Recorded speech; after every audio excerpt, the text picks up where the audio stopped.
తెలంగాణ ఉత్సవాల committee chairman ఇటుక రాజు మాదిగ జాతి చరిత్ర వారు ఎదుర్కొంటున్న ప్రస్తుత సమస్యలపై లోతైన విశ్లేషణ చేశారు. ఈ కార్యక్రమంలో ఎంఆర్పీఎస్ కార్యకర్తలు పాల్గొన్నారు. ఇటుక రాజు మాదిగ మాట్లాడుతూ తాము మహామాదిగలమని, పౌరాణికంగా జాంబవంతుని వంశీయులమని, ఒకప్పుడు జంబూద్వీపాన్ని ఏలిన చరిత్ర తమకుందని గుర్తు చేశారు. అయితే ఈ రోజు మాదిగల జీవితం కుదురుగా లేదని ఆయన ఆవేదన వ్యక్తం చేశారు. మనువాద కుల వ్యవస్థ మాదిగ జాతి అభివృద్ధికి గండి కొట్టి వారిని అంటరాని వారిని చేసి ఊరి బయట నెట్టిందని విమర్శించారు. దీని కారణంగా మాదిగల వాదాలు మాత్రమే కాకుండా అభివృద్ధికి సైతం దూరమయ్యారు. ఫలితంగా ఆర్థిక ప్రగతి కుంటుపడి కడుపు గడవడం కోసం కూలీ నాలి చేయాల్సిన దుస్థితి ఏర్పడింది. ఆకలి పోరాటంలో పడి మాదిగలు తమ చరిత్రను, సంస్కృతిని క్రమంగా మర్చిపోతున్నారని, బ్రతికితే చాలు అనే స్థితికి నెట్టివేయబడుతున్నారని ఆయన ఆందోళన వ్యక్తం చేశారు.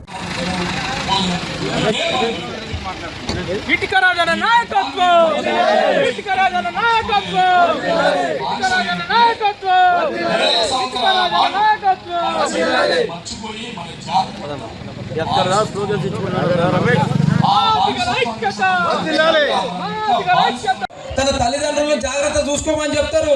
తన చెల్లెళ్ళుంటే తన చెల్లెళ్ళని జాగ్రత్త చూసుకోమంటారు. చిన్న తమ్ముళ్ళుంటే తమ్ముళ్ళని చూసుకోమంటారు.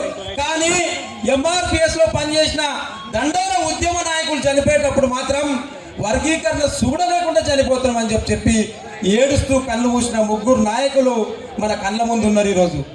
మరి అదేవిధంగా గాంధీ భవన్ ఘటనతో మరి భారతి మాదిగ కలెక్టర్ ఆఫీస్ దగ్గర ధర్నా చేస్తున్న సందర్భంగా పోలీసుల తోపులాటలో ఆ అక్క కూడా చనిపోవడం జరిగింది. ఆ రోజు ఎంతో బాధాకరమైన విషయం. మరి కేసీఆర్ ముఖ్యమంత్రిగా ఉండి ఆ రోజు అసెంబ్లీలో ఆయన మాట్లాడిన మాటలన్నీ కూడా మీరు గమనించారు. మాదిగ జాతిని అంచివేస్తా అని చెప్పిండు, మాదిగ జాతిని అంతివేస్తా అని చెప్పిండు. మందాకృష్ణ మాదిగని అరెస్ట్ చేస్తామని కూడా ఆయన ఒక అంటే దుర్మార్గుడుగా మాట్లాడింది. కాబట్టి కేసీఆర్ని బొందబెట్టి ఈరోజు అని చెప్పి సందర్భంగా తెలియజేస్తా ఉన్నాను.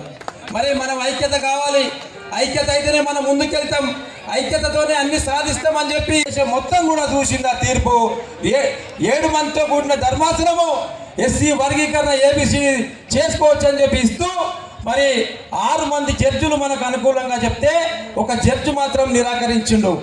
ఆ జడ్జి మహిళా జడ్జి అని చెప్పి సందర్భంగా తెలియజేస్తా ఉన్నాను. మరి ఇప్పుడు మాల సోదరులు నిన్న ఒక మీటింగ్ పెట్టుకుర్రు. ఎస్సీ వర్గీకరణ చట్టబద్ధంగా జరగలే, రిజర్వేషన్లు ఏబిసిడీలు చేసి మమ్మల్ని విడగొట్టిరని, మరి మాకు మాలలకు రోస్టర్ ప్రకారం అన్యాయం జరుగుతుందని చెప్పి మరి క్రిమిలేయర్ పెట్టాలని చెప్పి కూడా కొత్త వాదన తీసుకొస్తున్నారు. వాళ్ళకు సూటిగా ఒకటే సమాధానం చెప్తున్నా, 2004లో కొట్టేసినప్పుడు మేము దాన్ని తిరస్కరించలేదు.